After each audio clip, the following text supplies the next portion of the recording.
መብራት በሽ ሆኖ ከቆጣሪ በመንፈሱ የተልባ ከተማም ነዋሪዎች በሳፋና በባሊ መብራትን እየቀዱ ነው ተባለም። በለው አገረ ሙቀጫ ተመንድጋለች። ታዲያ ከተረፈ ለምን ያስከፍሉናል? በነፃ ነው መሆን ያለበት። ኧረ እባክህ በነፃማ ሲያምር ይቅር እንዴ። ጫኔ ተረጋጋ እንጂ ምን ነው ቁጣ አለ? ለጎረቤት ሀገር በተሸጠ መብራት 47 ሚሊዮን 500 ትሪሊዮን ዶላርም ተገኝቷል። ይህንን ተከትሎም የተልባ ከተማ ቁርጥ ውሳኔዎች አሳልፏልም። ከዛሬ ጀምሮ የነዳጅ መኪናም ሆነ የፈረስ ጋሪም መጠቀም በአዋጅ ተከልክሏል። ለዘመናት በጭነትና ትራንስፖርት በባርነት ልጓም የተቀፈደዱ ፈረሶቻችንን መከራ ከዚህ በኋላ አብቅቷል። ተልባ ከተማ የፈረሶች ነጻነት ቀን ይከበራል። እንኳን ደስ አላችሁ። ነጻ ወጣን። በጣም ደስ ይላል።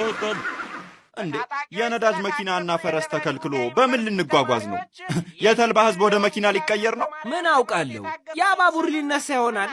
ቆይ ግን አሁን መኪና የምላረጋን ምን ችግር አለ? ጎማዋን ነቃቅለህ ለሱቅ ታከራያታለህ። ወይ መብራት ጠፋ። ወይኔ ጉዶንኩ። አሁን ምን ይሻለኛል? ምን ውስጥ ልግባ?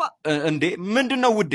ስንት ኩንታል ሊጥ አፈር ሊበላው ነው በእናትህ። ቆይ የምን ሊጥ ነው? ለፈረሶች ነጻነት ቀን እድርተኞች ዳቦ አቅርቡ ተብለን ሲያቀብጠኝ እኔ ጋግረዋለሁ ብዬ ውይ ውርደት። ታዲያ መብራት ተትረፍርፏል። በሽ ነው የሆነ ነገር ተፈጥሮ እንጂ ተመልሶ ይመጣል ባክሽ። አረ በሉ እኔ ወደ ቤት ልሂድ። ቴሌቪዥኑ እንደተሰካ ነው ያለው። ደግሞ መብራቱ ኃይል ጨምሮ ከመጣ እንዳያቃጥልብኝ።